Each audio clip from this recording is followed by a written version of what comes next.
I'm Anders Hagstrom with the Daily Caller. We're here for your Friday morning dispatch with Bradley Devlin. Brad, thanks for coming on. How are you?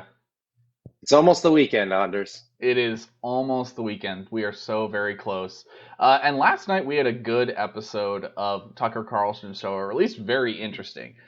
He interviewed the Prime Minister of Hungary, Viktor Orban, last night. He was in Hungary actually to conduct this interview. Rustled some feathers, really on both sides of the aisle. Obviously, Hungary is not a country that is very similar to the United States. Tucker was very complimentary toward the country. It's taking a very conservative, sort of populist approach to its government at the moment. Brad, what's the story here, and why is he talking to Orban like this?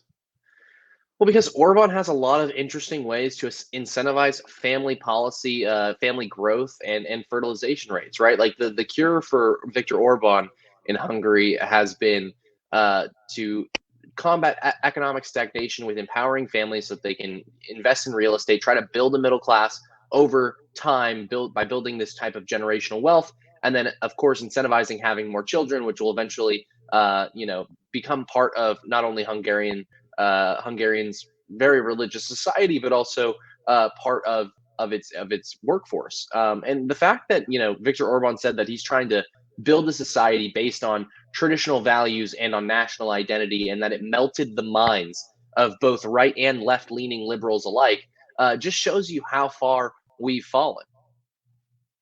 Yeah, it's definitely interesting. I mean, the language he was using in Tucker's interview was very it's clear he sees these pro family policies as an alternative to immigration to solve like economic stagnation and that sort of thing, and all these issues that are going on in his country. Whereas Americans traditionally have said that yes, I mean immigration from legal immigration, obviously, from places like Europe and South America have been beneficial to us, and from Asia as well. Do you think that this is a model that could work in the United States or bonds? I think parts of the model can work in the United States. I think one of the biggest crises that we have right now is that you have 20 somethings continuing to live with roommates because they're not able to afford buying property in areas where their white collar jobs are centralized or located, and oftentimes in urban centers. And so you keep pushing off having children and settling down and buying land, and the longer you push that off, the more it's seen that divorce rates go up, fewer children are had, and your economic prospects, unless you are you know an incredible whiz who is already on top of the food chain by the time that you're in your late 20s and will end up making millions and millions and millions of dollars. Those are the outliers, but it's proven to show that people who are not in those circumstances are less economically independent, less economically stable later on in life. And yeah, so I think there are aspects of Orban's policy, such as giving loans to young families to make sure that they can buy property, and then forgiving those loans if those families have kids, is a good way to go about something like encouraging home ownership. I think it'd be better than Freddie Mae and Fannie Mac, or some of these other policies that we have right now to incentivize home ownership. Maybe better than child tax credits. I mean, we've learned over the course of the coronavirus pandemic that actually providing direct stimulus paychecks, which is an outgrowth actually of modern monetary theory, can be effective in some circumstances. Now, we don't want to take the modern monetary theorist approach and say, okay, we're going to do that in perpetuity and we're going to have no consequences whatsoever for it. As we've seen, the amount of money that we've injected into the American economy via the government has already created quite a shock to the system and is creating inflation. But that said, we can do a lot of these policies more carefully. Orrin Cass has great work over on this issue over at American Compass, and he's saying, it's not as much just creating more government policy on top of other government policies. It's a reorientation of the American government to meet conservative ends, that's what I think, where we can take some hints from Hungary. Yeah, it's definitely interesting. And it definitely shows a sort of alternative tone to where the Republican Party and the conservative movement in the U.S. has sort of That's right. been facing more recently. Moving on to our That's right. second story here, we've heard lots about the U.S. women's national team. We've heard good, we've heard bad. Yesterday, during their game against Australia for a bronze medal, they only a single player refused to kneel. Brad, who was this, and why is this important? Why are we still talking about this team? Yeah, and this is Carly Lloyd. I don't know if you remember the World Cup, not this in 2019, but the one before it. She hit a goal. She scored a goal from like the midfield. Like she hit this soccer ball 45 yards into the net. This is that woman, Carly Lloyd. She's a great soccer player, and she's the only one who did not kneel during the national anthem during this bronze medal match. She kept her hands on her hips, standing there as 10 of the other players kneeled before that game. And so remember, the Olympic Committee actually changed some of their guidance that forbid completely the political protests at the Olympics, saying, sport is a universal thing. We don't want to drag politics into this. We just want to be here and enjoy it. And of course, the Americans who are incredibly blessed compared to so many of these countries. I mean, there's literally athletes competing, stateless athletes competing for a refugee team, and the United States players and athletes go out there and disparage our flag. So good on Carly Lloyd for standing strong, and good on Carly Lloyd for not making it about her and not making it about how crappy her teammates are. It's just Carly Lloyd says, we stand behind each other no matter what. Players decided to kneel, some players decided to stand, which is her. And at the end of the day, we have each other's backs. So it's Mm-hmm. just showing that Carly Lloyd knows that there's a difference of opinion here. Her teammate Megan Rapinoe is a little bit more aggressive on social issues, but you don't see Megan Rapinoe, going out there dragging Carly Lloyd. So clearly, this team has an understanding. And again, even though we were competing for the bronze medal, we are still the dominant force in women's soccer, even though we have some of the other teams like the Swedes and the Canadians kind of catching up on us ever so slowly. But Exactly. it's good. It's good to see that they have some sort of understanding at least. Yeah, moving on to our last story here. There was a sort of heated exchange yesterday in the White House press briefing room.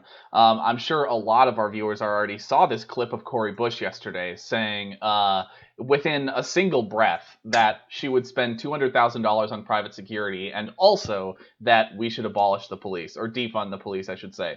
It's amazing that she was foolish enough to say those two ideas within the space of 30 seconds on national TV. Just the most clippable moment probably in 6 months that I've seen. I mean, it's absolutely incredible. And so Jen Psaki was asked about this at yesterday's press briefing because obviously for the past few months, the Biden administration has been accusing Republicans of actually being the ones who are in favor of defunding the police. At the CNN town hall a couple weeks ago, Joe Biden says it was a lie. It was the idea that Democrats wanted to defund the police was a lie. Was something that he said at that town hall. And so Peter Doocy, the Fox News White House correspondent, sort of pressed Jen Psaki on this and said, "How can you possibly say that it's a lie when you have people like Cori Bush going out and saying just upfront exactly what Republicans have been saying Democrats believe?"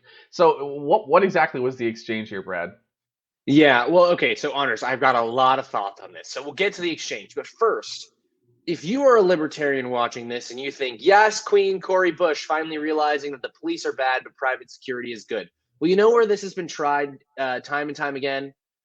South Africa. South Africa, which is currently in the middle of the worst political violence since apartheid, it is understood in the higher income neighborhoods, which are, inhabited by Indians, white South Africans, and black South Africans alike.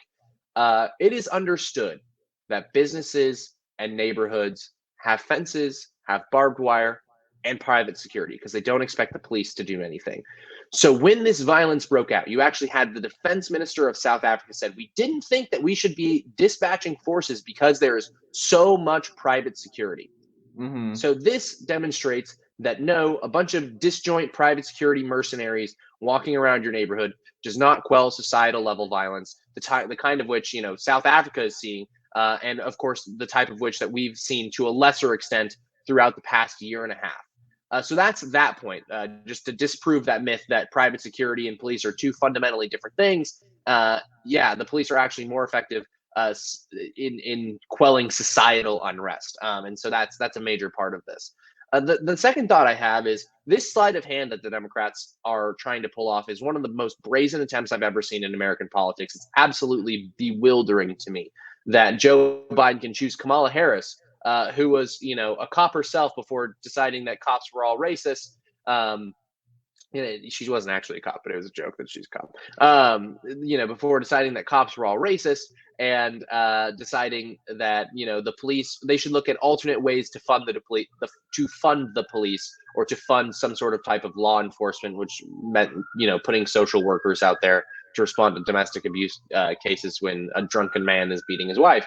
Not the best situation to put a social worker in whatsoever without any sort of weapons training. Anyway, that is just such a brazen attempt. And of course, Cori Bush goes out there and says the quiet thing out loud. But Psaki doubles down in this exchange with Ducey and says that the president has been crystal clear that he opposes defunding the police. He has said that throughout his campaign for office. His record over the past several decades has made that clear. And he has proposed increased funding for law enforcement from his predecessor, who was, which you might be aware of, Republican.